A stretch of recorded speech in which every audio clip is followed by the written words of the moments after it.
O gabinete de transição do novo governo propõe um revogaço de decretos em diversas áreas para quando Lula tomar posse. Separamos alguns destaques. Na área de armamento, uma das propostas é revogar 8 decretos e uma portaria interministerial que flexibilizam a compra e o uso de armas de fogo.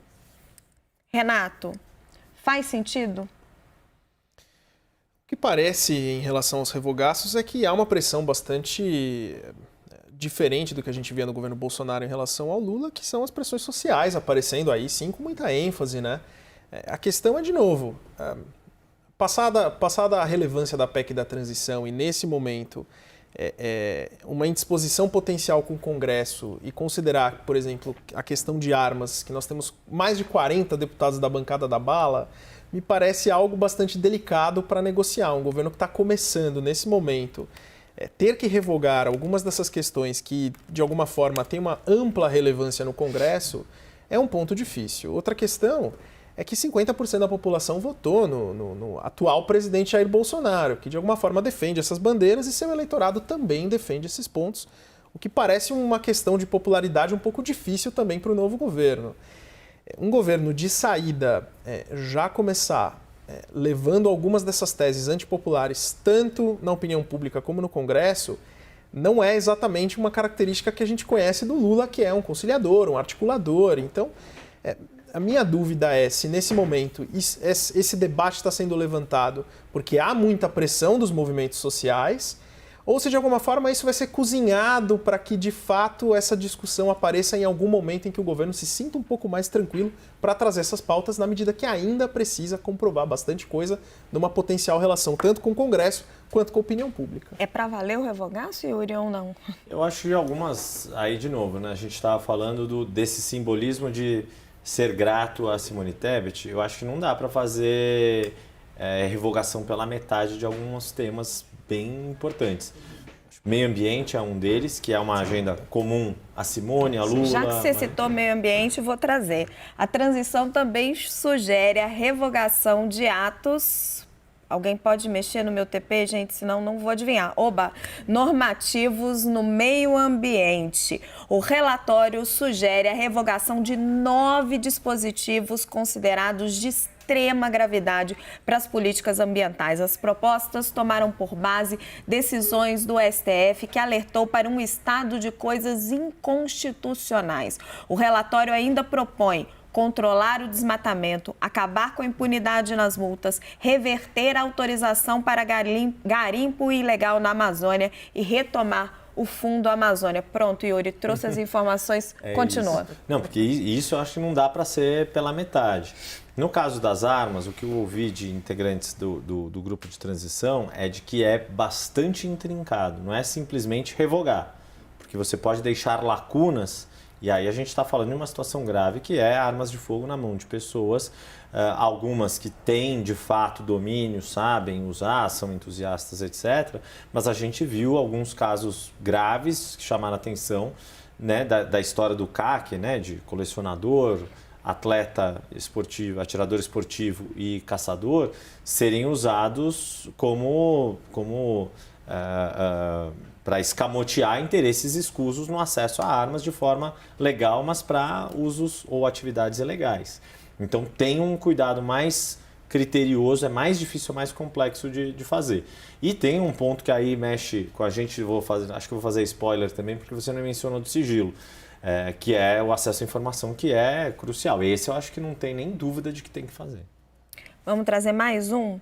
O grupo também sugeriu a revogação de atos que pretendiam fazer avançar os processos de desestatização de empresas públicas ou estatais. Segundo a equipe de transição, essas companhias possuem grande relevância nacional. São elas: Petrobras, Correios, Empresa Brasileira de Comunicação, a EBC, Nuclebras Equipamentos Pesados, Empresa Brasileira de Petróleo e Gás Natural e a Companhia Nacional de Abastecimento. Caio, esse me parece um tema um pouco diferente.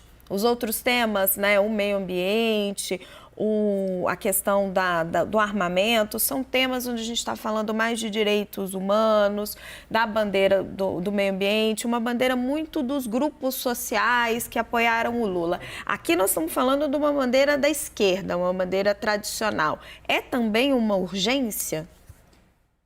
A forma até como foi justificada, né, são empresas de extrema importância, né?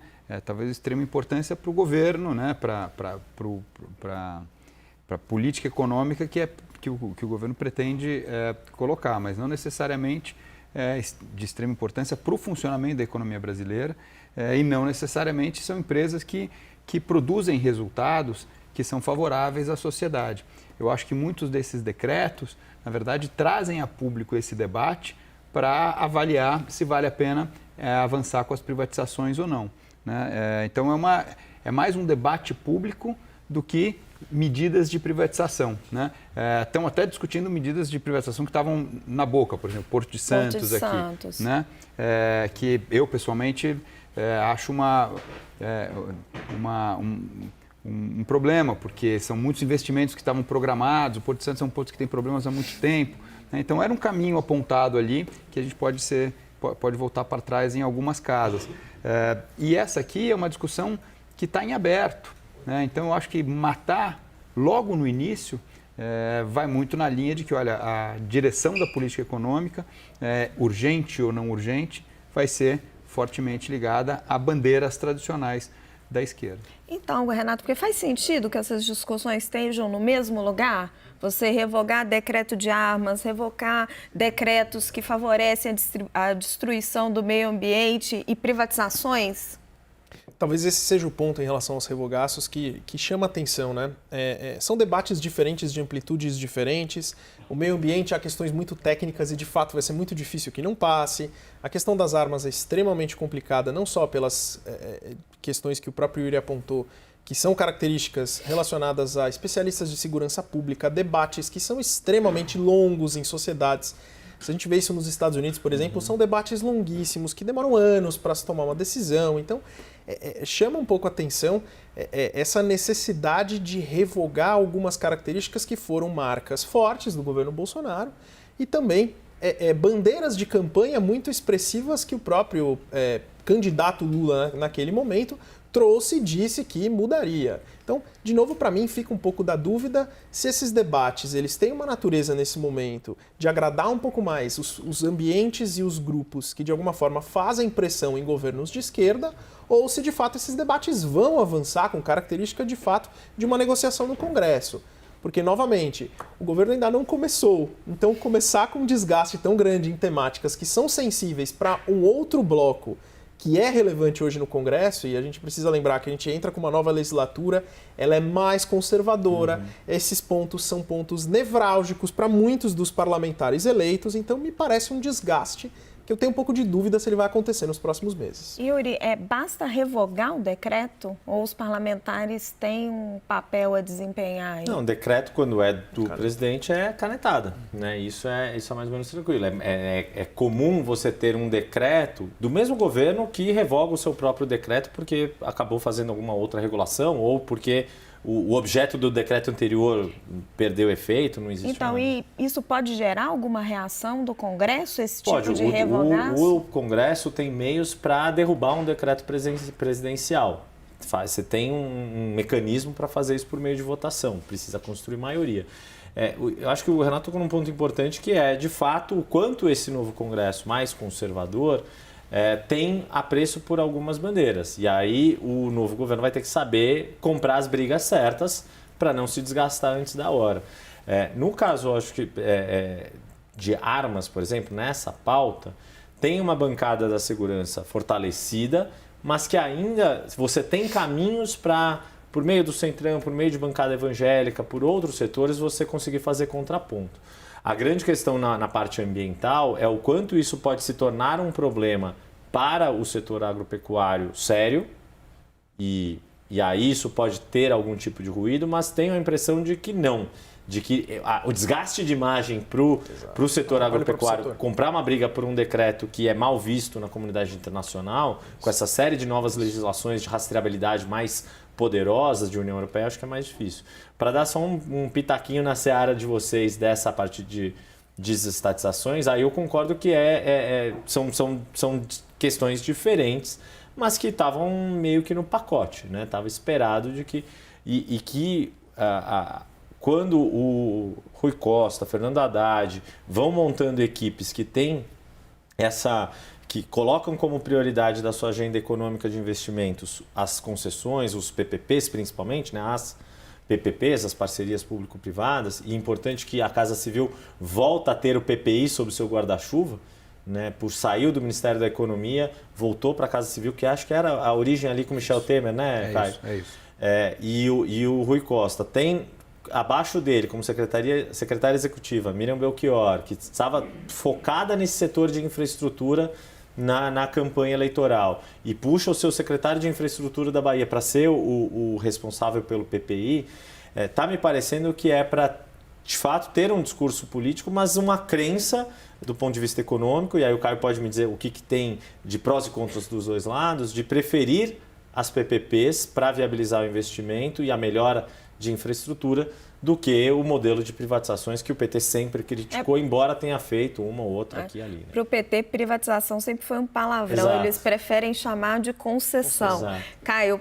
trago essa pergunta do Yuri para você, se você acha que o PT pode estimular as concessões, e também te jogo a questão da insegurança jurídica, porque sim, o Brasil, né, tem hoje, até o dia 31, um governo de direita, até de extrema direita, e elegeu um governo de esquerda. Então, assim, algumas coisas vão mudar.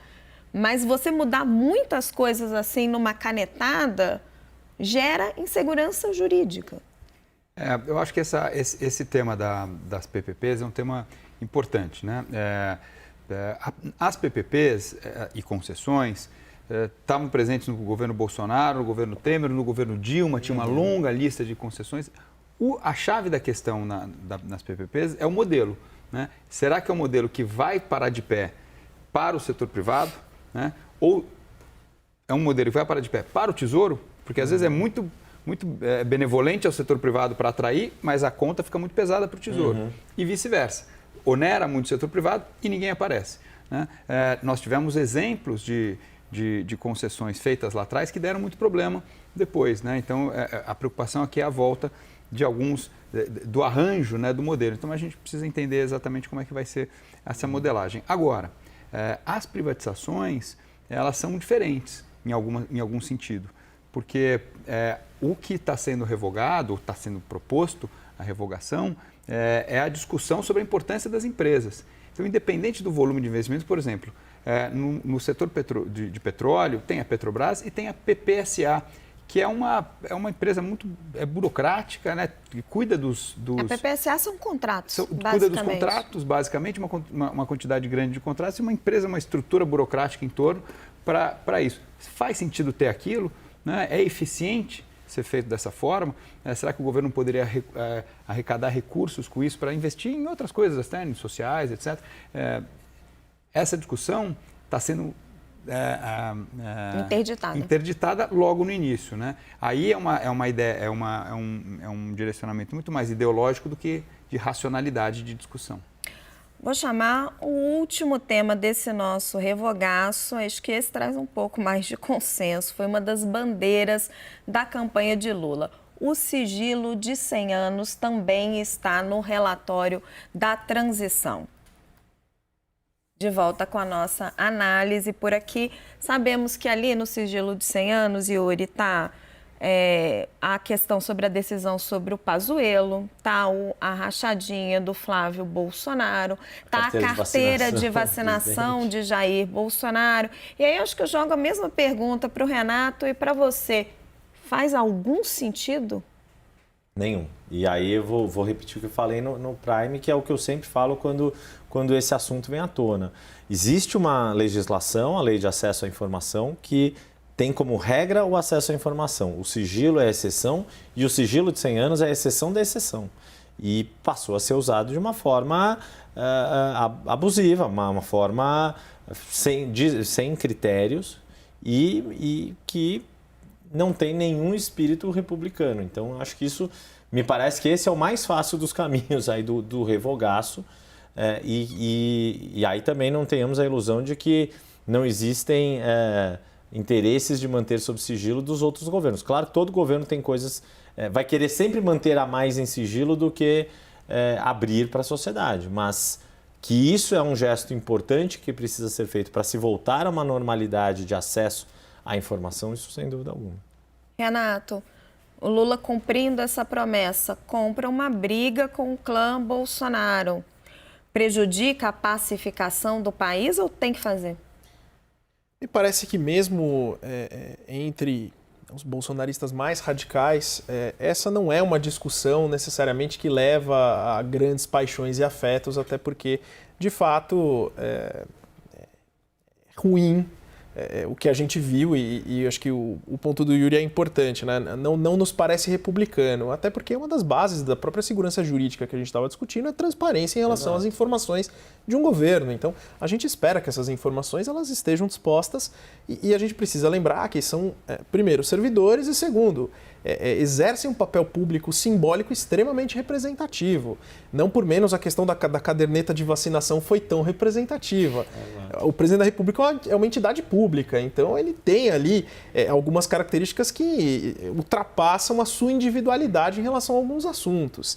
E talvez a forma como esse sigilo tenha sido usado acaba freando exatamente essa característica simbólica da entidade pública, daquele que presta esclarecimentos à população. Então, esse é um ponto bastante importante. Agora, também vale considerar o fato de que sigilo faz bastante sentido para questões extremamente estratégicas, discussões de Estado, coisas que a gente sabe que de fato não nos parece que é o que aconteceu nos últimos anos, principalmente em relação a essas bandeiras. Então, não me parece que vai ser um elemento problemático, ou que isso vai acender algumas alas mais radicais de apoiadores do presidente Bolsonaro, até porque na prática eles mesmos nunca defenderam essa bandeira como elemento representativo. Caio, eu sei que não é sua área, quer se aventurar nesse vespeiro?